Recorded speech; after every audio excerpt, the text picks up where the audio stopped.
देखिए, जिसकी खुद की परवरिश गुंडों के बीच में हुई हो वो दूसरे के ऊपर आरोप लगाएगी क्या? अरे एक हो तब ना बोलूंगा। 90 के दशक से लेके जोड़ लीजिए ना, कितने गुंडों को दिया टिकट। अपने दीपक समा चिराग में आग नहीं है पर जलते हैं, अंधियारे की बाती सूरज से सुलगाने चलते हैं।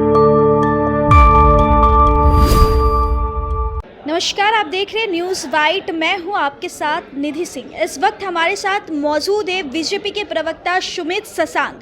तो सबसे पहले तो आज जो माहौल है चारों तरफ गरमाया हुआ है वो छपरा कांड को लेकर के, और छपरा कांड जब से हुआ है उसके बाद रोहिणी आचार्य का एक बयान जो वायरल हो रहा है, उसमें रोहिणी आचार्य कह रही है कि बीजेपी की जो पार्टी है वो गुंडा पार्टी है। क्या कहेंगे इस पर?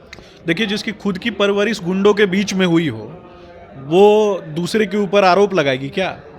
वो उनको अपने पिताजी से जाके पूछना चाहिए। एक से बढ़कर एक गुंडों को टिकट देने का काम किसने किया?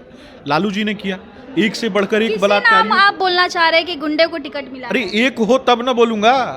90 के दशक से लेके जोड़ लीजिए ना, कितने गुंडों को दिया टिकट। एक से बढ़कर एक बलात्कारियों को टिकट दिया, गुंडों को टिकट दिया, माफिया को टिकट दिया, शराब माफिया को टिकट दिया, बालू माफिया को टिकट दिया, भू माफिया को टिकट दिया। 90% तो भू माफिया उस पार्टी में दलाली से करके जिनका जीवन कटता हो वो भारतीय जनता पार्टी के ऊपर आरोप लगाएंगे क्या? भारतीय जनता पार्टी समाज के अंतिम पायदान पे बैठे हुए व्यक्ति के सपनों को जीवंत करने वाली पार्टी है।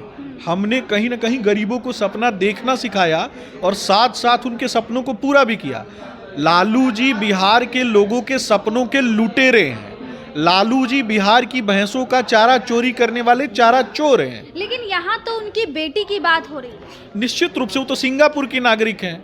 वो भारतीय कब हैं? वो बिहारी कब हैं? उनका तो देख लीजिए ना पासपोर्ट। हारेंगी जाएंगी सिंगापुर। वो तो सिंगापुर की नागरिक हैं। कोरोना काल में एक बिस्किट बांटते हुए दिखी थी छपरा में। एक बिस्किट बांटते हुए फोटो नहीं था छपरा में। ये जो बैठ करके भारतीय जनता पार्टी के ऊपर जो आरोप लगाती हैं, इतना ही इनको प्यार था, इनके सीने में प्यार उमड़ रहा था तो छपरा की जनता के लिए एक ट्वीट कर देती 2 साल के भीतर में कि आप लोग अच्छे से रहना, घर में रहना। ट्वीट किया था क्या? क्या लगता है कि ये जो भी मामला हुआ है इस पे कार्रवाई होनी चाहिए यार? देखिए, निश्चित रूप से लॉ एंड ऑर्डर जहां भी खराब होगा उस पे कार्रवाई करने के लिए भारतीय जनता पार्टी की सरकार प्रतिबद्धता के साथ काम करती है। लेकिन एक कहावत है ना, अपने दीपक समा चिराग में आग नहीं है पर जलते हैं, अंधियारे की बाती सूरज से सुलगाने चलते हैं। तो ये लोग ऐसे ही लोग हैं। 9वीं फेल राजकुमार, इटली मूल के लोग, और उसके बाद इनके साथ में कौन है? सिंगापुर रिटर्न बेटी। तो ऐसे ही लोग, ऐसे लोगों की जमात है। तेजस्वी यादव का भी तो जो बयान आया है कि वहाँ पे पुलिस प्रशासन पे आरोप लगा रहे हैं कि वहाँ पुलिस प्रशासन की जो नज़र थी वो कम थी, इस कारण से वहाँ पे इतने बड़े हंगामे हो गए, इतने बड़े लोग झड़प कर रहे हैं। देखिए, भरी जवानी में जिस व्यक्ति का कमर लचक जाए उनको तो लालू जी से अपना पूछना चाहिए ना, उनसे इलाज करवाना चाहिए। चांदी के चम्मच और सोने के चम्मच में खा करके पले बढ़े हैं वो। आम जनता का दुख दर्द तकलीफ उनको कभी समझ में नहीं आएगा।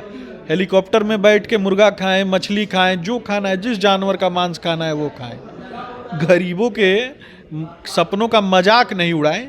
गरीबों को, उनके तो पिताजी ने पूरे बिहार से कहीं ना कहीं गरीब को हटाने का काम कर दिया।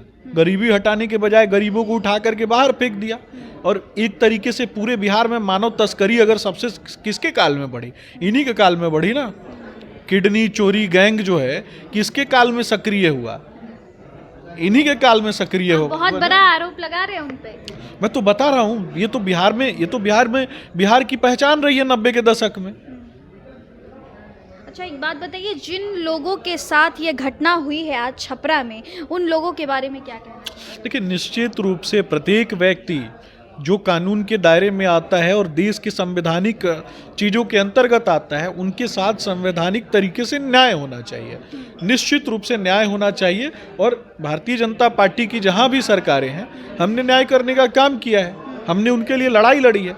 जिसने लड़ाई ही नहीं लड़ी, जो कालीमियों की जमात से आते हों, जो मदरसा छाप गुंडा तंत्र को आगे बढ़ाने का काम करते हों, मदरसा में बैठ करके सनातन को तोड़ने की बात करते हों, जो कहीं ना कहीं राज्य को जाति, मजहब, पंथ, संप्रदाय और जातिवाद के गर्त में डालना चाहते हों, SC ST OBC का आरक्षण छीन के गुंडों के बीच में बांट देना चाहते हों, तो वो उसके विषय में क्या बात करना। गुंडों की पार्टी है कि पार्टी में गुंडे हैं, ये जाकर के उनसे पूछिए ना, रोहिणी जी से, वो बताएंगी। तो आपने सुना कि किस तरह से रोहिणी आचार्य के विरोधियों को किस तरह से हमलावर होते हुए नजर आ रहे हैं सुमित शशांक। तो ऐसी तमाम अच्छी खबरें के साथ जुड़े रहे हमारे चैनल न्यूज़ वाइट के साथ।